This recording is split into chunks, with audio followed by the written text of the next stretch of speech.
Good evening, and welcome to our extended news bulletin.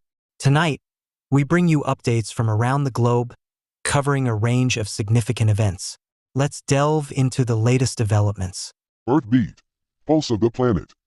South Korea's military reported firing warning shots after North Korean soldiers briefly crossed the border on June 9, amidst escalating tensions following North Korea's sending of trash-filled balloons into the South and South Korea's retaliation with a loudspeaker propaganda campaign.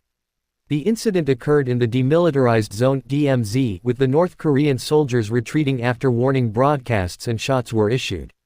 South Korea's assessment suggests the crossing may have been unintentional due to unclear demarcation signs in the wooded area. The DMZ remains heavily fortified, a legacy of the Korean War. Tensions between the two Koreas, still technically at war, are at a heightened state, with recent provocations including balloon launches and propaganda campaigns. South Korea's decision to suspend a 2018 military agreement and restart loudspeaker broadcasts has further exacerbated tensions. Previous propaganda exchanges have led to significant consequences, such as the severing of communication links and the destruction of inter-Korean liaison offices in 2020. The United Nations Security Council passed a resolution drafted by the U.S. in support of a ceasefire plan in Gaza.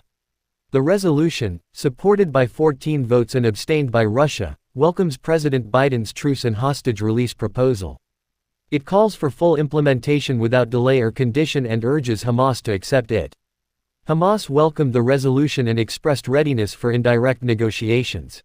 The U.S., criticized previously for blocking similar resolutions, initiated this effort.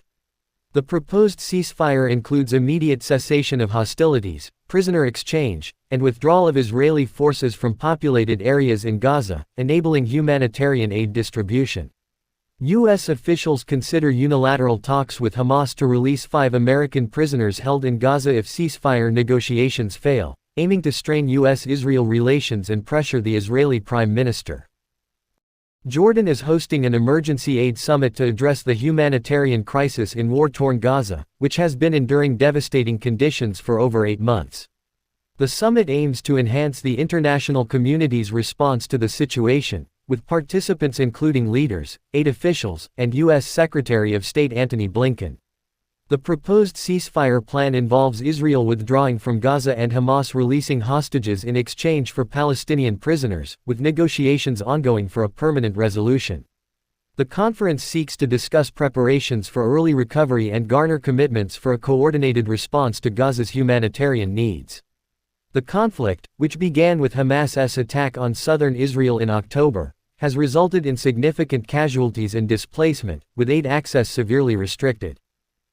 The Biden administration is reportedly nearing the finalization of a treaty with Saudi Arabia, aiming to enhance diplomatic ties between Riyadh and Israel. This treaty, tentatively called the Strategic Alliance Agreement, would require a 2/3 majority vote in the U.S. Senate for approval. Modeled after the U.S.-Japan Security Pact, it would commit the U.S. to defend Saudi Arabia in case of attack and grant Washington access to Saudi territory and airspace. In return, the treaty aims to prevent China from establishing bases in Saudi Arabia or engaging in security cooperation with Riyadh. However, official responses from the White House, U.S. State Department, and the Saudi Embassy are awaited. That concludes our special report. We will continue to follow these stories as they develop. Thank you for watching. Good night. Subscribe for further updates.